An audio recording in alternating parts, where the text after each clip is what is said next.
Hey, this is Hans from Request for Music, and today I want to try and build such a sort of Berlinish, sort of Klaus Schulze or Tangerine Dream kind of patch from scratch. So you see what my choices are to build stuff. Well, at least I obviously need a sequencer, so because that's basically what everything is running around. So if I do this and maybe first of all change my screen size a bit so you'll see it a bit better. Let's see. I think this is about the width it should be. So do something like this. So I've got my sorry. Sorry, I've got my sequencer here, and obviously I will need at least a VCO and a filter and an ADSR to at least do it that way. And um, most of the time I indeed use only a VCF and an ADSR if I don't need to have my filter half open. If I close it completely like it is now when I'm using an ADSR, I can do without a VCA. Otherwise, if I want my filter to be opened as well, apart from an envelope that it gets from the ADSR, I might need a VCA to have it closed up on a gate using that envelope, if that makes sense. Yeah, so maybe just to show that, if I do this, if I connect this up, so I've got my output connected to the normal main out, I've got my input connected to the output of the VCO, I've got my envelope connected to the output of the ADSR, and the ADSR needs a gate, of course, and normally I would use my pitch to control this. So now I have something, and obviously the ADSR is just the basic setting is 100% sustained, so you hear something, and for the rest, sorry for all the sounds. For the rest, you normally come up with a decay and an attack, maybe if you want to let it, sort of come in later like this, so it adds a linear, how do I say that? Build from the start of the tone up to the decay section of that sound. So normally, if I wanted to have a different kind of sound, I'd probably work with the decay and put my sustain down, maybe even completely down, and then I just rely on my release. So that means that if I take this longer, but now if I turn my filter on, yeah, because the ADSR is taking part of the envelope part, but the filter now is opened, so I'm getting this sound all together. So let's put this up actually. So what I get now is obviously my filter sound all of the time, so that's why I need it to be closed at some point.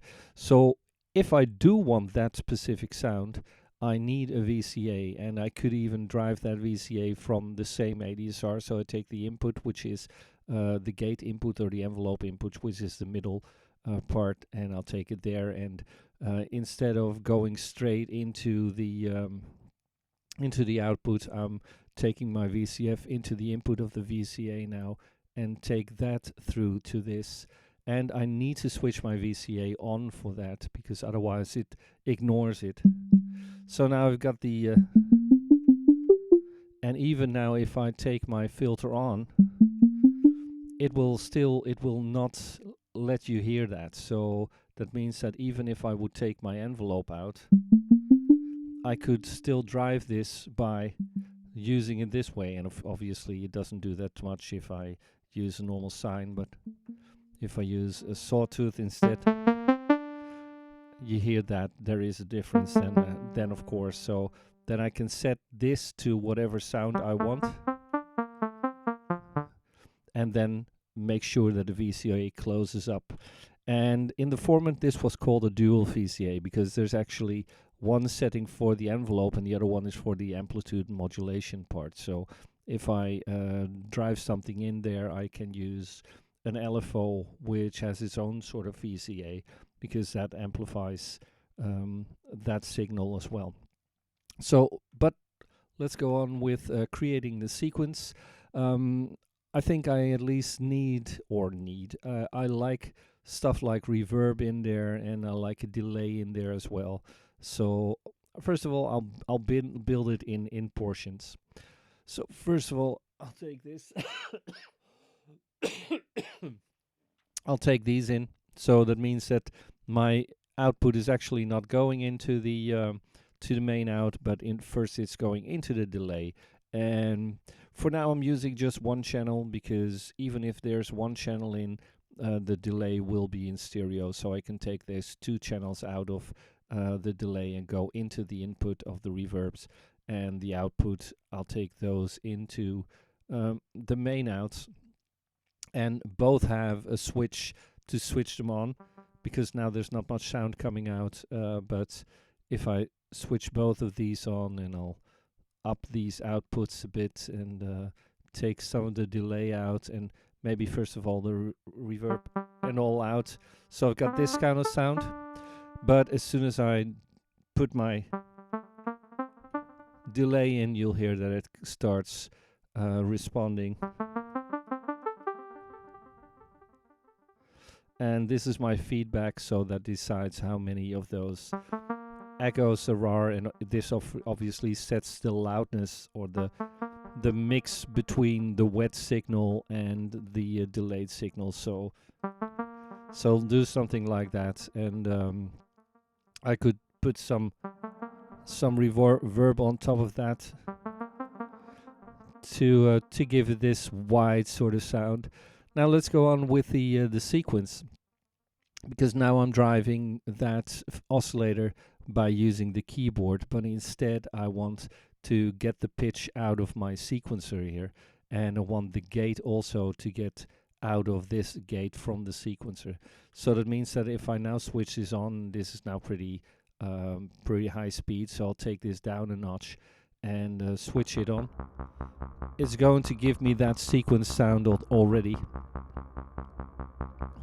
and obviously I can try to get the sound up a bit, something like this. And the sequencer itself, I'll stop just for a second. The sequencer itself has those 16 places for knobs, and that you only see 8 now is because the number of steps has been set to 8. So I could actually set that up to 16, and you see that I can go from a minimum of 2 steps up to those 16 steps. So I'll go for 16 steps, and the middle, the 0, so to speak, is not adding any voltage to the VCO. So that means that if I take this as being a C, then if I use scales like the normal C scale, which has differences from, or the intervals from the C to the D to the E to the F, G, etc. They follow a certain pattern, and the pattern would be the number of semitones that you have between that. So it means that if the first is the 0, then the next the D would be 2 semitones apart, and the next one would be 2 semitones, then 1 semitone, 2, 2, 2, and 1. So that's sort of a basic pattern. But it means that you have to sort of calculate for yourself what you want. So if I wanted to start off at a C, and I want, let me just fill in the pitch first with something here. So if I want to do, let's see, I need a gate as well, of course. If I need to have some notes like this, I'm starting at a C here, so which would be my 0. The next one is a G, and because that's the 5th, and the main thing of a 5th is that it doesn't really matter if you use a major chord or a minor chord. A 5th is always good. So if I go from the 1st to the 5th and to the 12th, then I would have sort of the basic step of going to an octave, and then play around with these notes. So I'll leave the first one at a C, and maybe leave the next to a C as well, then go up that number of steps, and from the C to the G, that's C, C sharp, D, D sharp, E, F, F sharp, and a G. So that's actually 7, the 7th note. So I need to set this to 7, and maybe then the next one will be 12. And then I'm going back to 7 again, and back to 12 again, and just play around with that. And obviously I could take other notes as well, but I'm leaving it quite simple now to start off with, and maybe go down an octave on this one. Let's first take these 8 steps and see what I can do with that. So take my original pitch out. Because I don't want to drive this myself, I want to have it driven by another sequencer as well, or this to drive a next sequencer. I think that if this is going to work as sort of a basic sequencer that I'm going to run other melodies around, I want this to be higher up and maybe drive a bass line as well from this. So I'll take this up maybe 2 octaves. Let's see how much that would be, and fine tune the filter to work with it.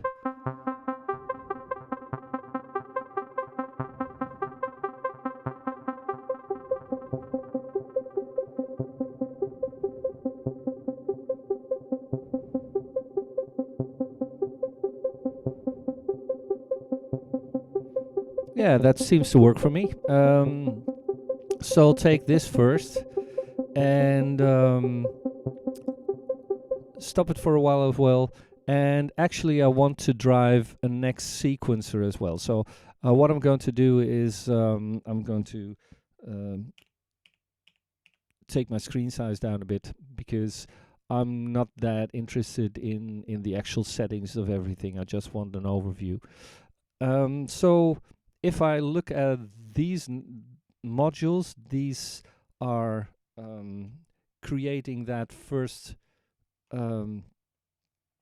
couple of or the actual melody. So I could take those maybe down and maybe actually copy them otherwise. So I've taken them down, so obviously they're still playing if I started, but they're on different cabinets. So I copy these to the top one because I want to have something of a bass going on there. And actually what I could do is, because I want to make sure that this is going to run at exactly the same tempo, I can take the gate of this one out and I can take that into the gate input of that first one. So that will run in the same tempo. The only thing is that there might be an offset, but normally if I reset this first and let's take those 8 notes again. So that means that if I start this, obviously I need to start this as well. So do a reset on this, do a reset on that, and they should be running together if I connected it properly, that is, and I didn't, I think.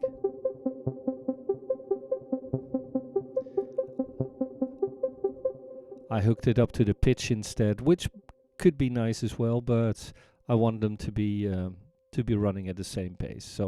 So now it's going to be running at that same pace. I'm starting this first, but it's not getting the tempo from the speed dial, but instead it's going to respond to the gates. So as soon as I start this, they're going to be running in conjunction if I had them set up in the same tempo.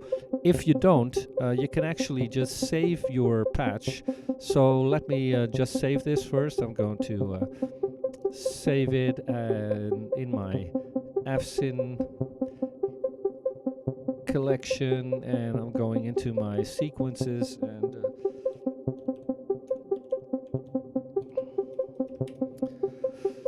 like this. And then if I just go back 1 notch, and now they're running exactly the same speed, because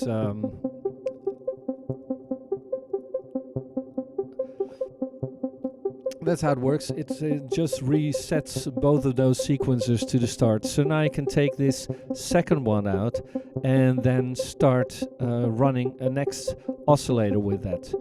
And on the sequencers, I've got this, let's take, I'll take the volume down for a bit, just to talk through it, because the melody might still go on and it might not be that loud to you, but it's a lot louder for me on my headphones doing this. So okay, it's still running, and actually I want this to drive the VCO, so that means that I'm going to go from the pitch into the external of my VCO. I'm going to use the gate to drive my ADSR. I'm going to use my output into my input there, going to take my envelope out from the ADSR into this, and use the same one for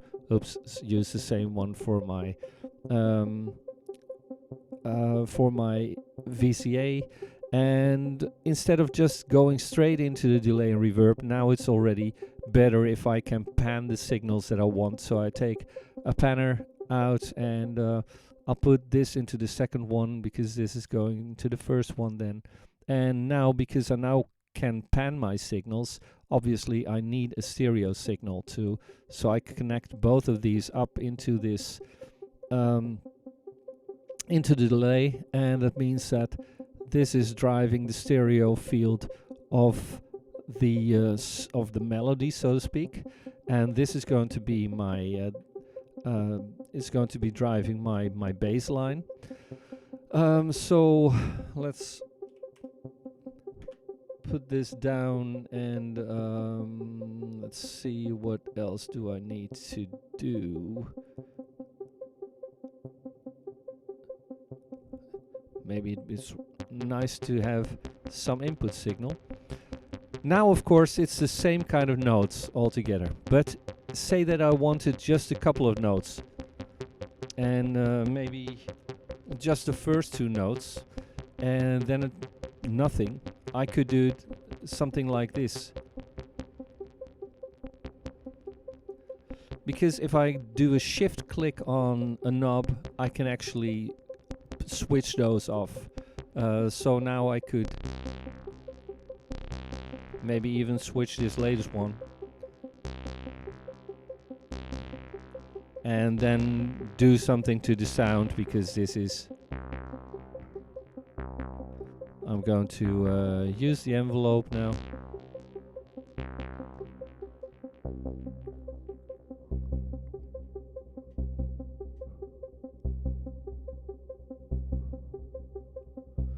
And maybe take this one instead, do an octave for that.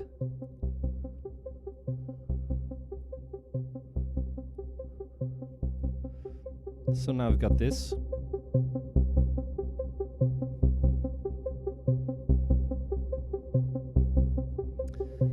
And now the next thing is that if I want this to both sequencers to sort of go to a next note, and I don't have the luxury of using a separate channel for that kind of thing, because I'm only taking in a single pitch. Obviously I could try to do that using my where is it again? The M split, I think it was called. I can't even find it. Yeah, there it is. I could do something like this, because the M split takes in a polyphonic signal and then splits it out to all kinds of monophonic signals. So because I'm using an Arturia keystep keyboard that I can switch in a couple of zones that all play a different MIDI channel, I could use a different channel. I could use that to drive those parts, but I'm going to be doing it differently this time. So I'm going to use the next sequencer, and that is actually these two are, or this one is going to drive the other one. So I'll put it a bit smaller again, and I'm taking a sequencer out again, and I'll put it in front of this. A bit hard one there, because I'm not quite sure which one's going to drive what, and I'm going to make sure that it's obvious for me that these parts belong together, and actually this is my full output section, so I could actually put a blank one in between there. And now what I can do actually is, because this sequencer has a different output, because I wanted those sequencers to be able to start others from different on a different way, so to speak. So that means that below every sequence step, and I'll zoom in to show you that, below every sequence step I created a next button that actually could be used as an accent, and that means that if I switch it on, it's going to output a step on this accent thing. And if I take this out and put it into my gate input and let this run, then this is going to run every time that first step here is going to be reached, so to speak. So if I wanted to do something like start in the C and then maybe go to the F and then go to the G, I could actually use that here by taking that C, take the fifth one for the F, so 5 notes up, and then to the G, which is 7, and then maybe just go back to the C. And let's first start off with those 4 notes and see what it does.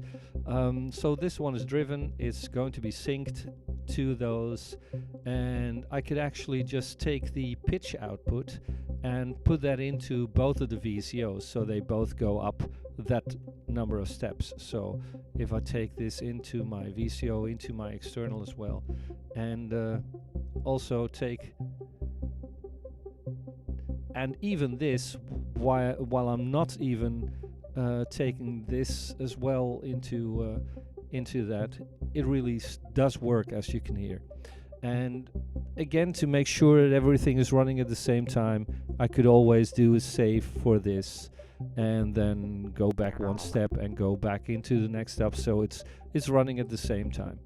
So this is a very easy way of having some kind of pattern in there. And now I'm only using 4 steps, but obviously I could create 16 steps that way of different sequences, of different heights for all of those notes. And let's take this one up a bit. So something like this. Well, zoom out a bit, press the proper note and it works. So I'll do something like this, and well, then the last thing would be my melody. So I'll put up an extra cabinet on top. So where is it? Add empty cabinet, and I'll actually take these because yeah, I might not even need the blank one, but anyway, this is going to be my sort of my main output. So all of the others, those sequences are all for the background. So now I can take a next combination of an ADSR, a VCF, and an oscillator, and yeah, what else do I need? Maybe a glide. Maybe I'll take 2 oscillators in there and use a glide, because I might want one of those notes to glide in a bit different. So I'll take the glide in and make sure that everything's aligned on the left, and don't know if I did it on these, but I always like to do that because I kept all of the width of all of the modules exactly the same, so it looks rather organized that way. So I'm taking the I'm not quite sure if I want to use glide on both, so I can actually just go into 2 sections of the glide for each of those oscillators. You can hardly see it, but let's zoom it again, because obviously I'm taking this first part now. I'm now focusing on this part. So I'm taking the glide, I'm taking the pitch into the glide, taking the output of the glide into my oscillator, into my first oscillator. I use the second glide because I probably want to use them differently, and put that pitch into the second glide as well. Take this one out to the second oscillator, use both of them to the one oscillator, oh sorry, to the one filter, and take a saw wave as well, and use my gate from this, use my envelope there, and take this into my panner, because then I can decide where to have it. And it's going obviously through all of the delay lines and all of that kind of stuff. So let's just play around with these. I'll put the volume up.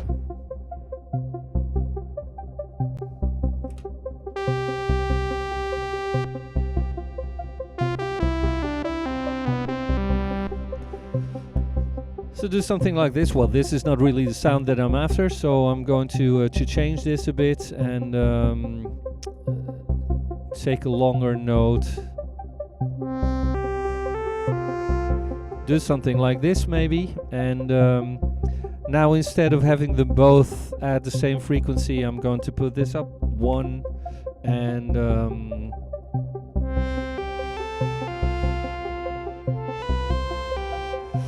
I'm going to give the second one, the higher one, I'm going to give that more glide. So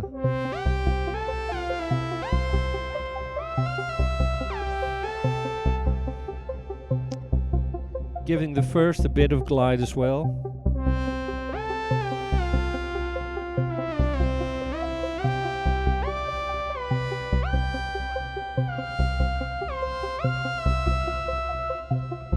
And it could do with a bit more decay, I think, a bit less this, maybe a bit less attack as well.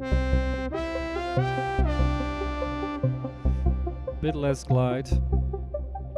And maybe this could go up even more, so maybe 2 octaves.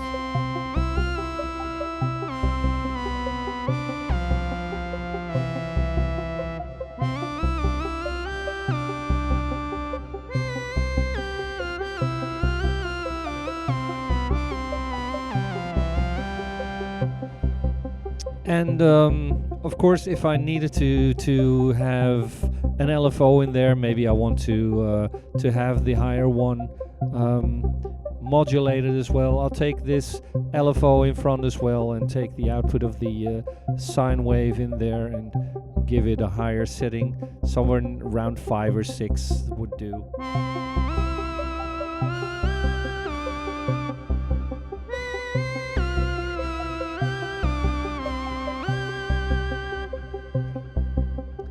And yeah, there's so much more that I could do. If I wanted the second oscillator to come in later, I could actually use this pause module that I created earlier. And let's see, where is it again? The pause. So then I could take either the glide signal or the original pitch signal and take that out to the pitch. The only thing is that if I do that, it's going to is that handy? No, let's take it from the pause and into the input here. So let's see if it's hooked up properly. So now that signal is going to be late.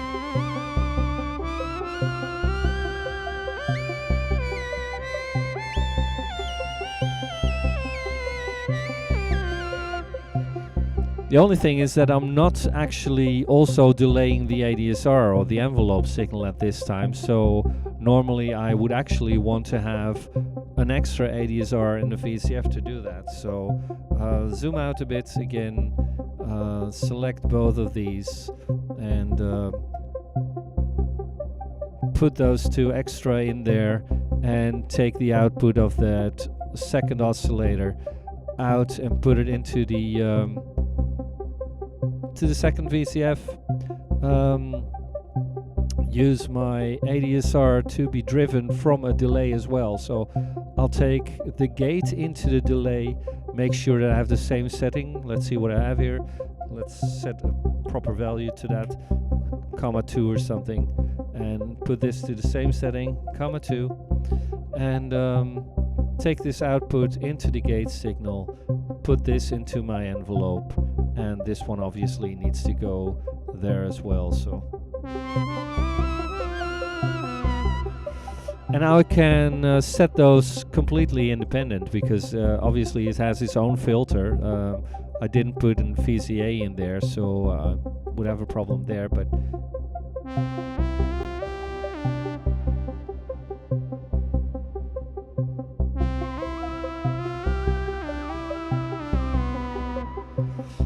and the only thing is that, of course, if I need to set them, I need to set them both to the same time. So if I set both to, say, 2 seconds, I have no idea what the overall speed was, but let's just try.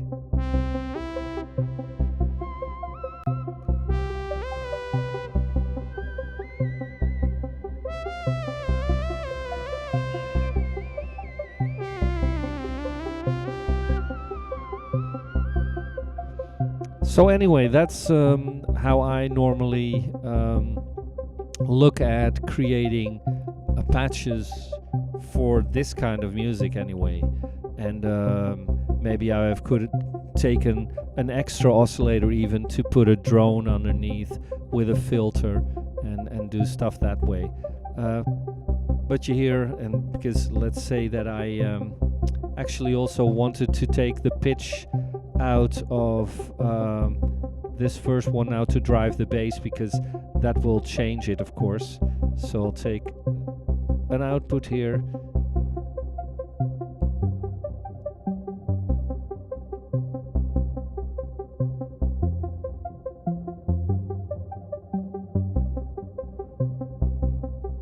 I'm not quite sure if I changed anything, so I'll make sure that I save it first again.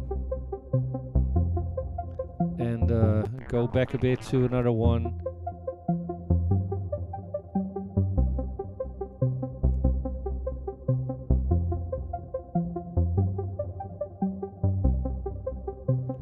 So something like this, and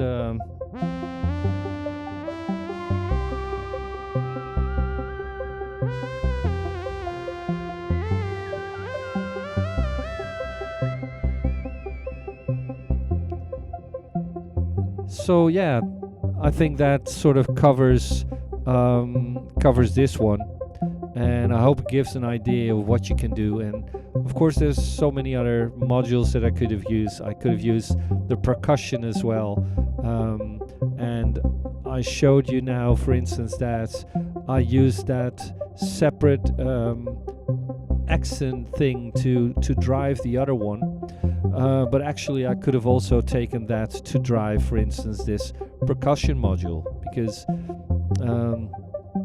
that would mean that I could create, for instance, one that used this gate to maybe open a noise on a filter or somewhere, and use a kick drum on notes from this, and so on.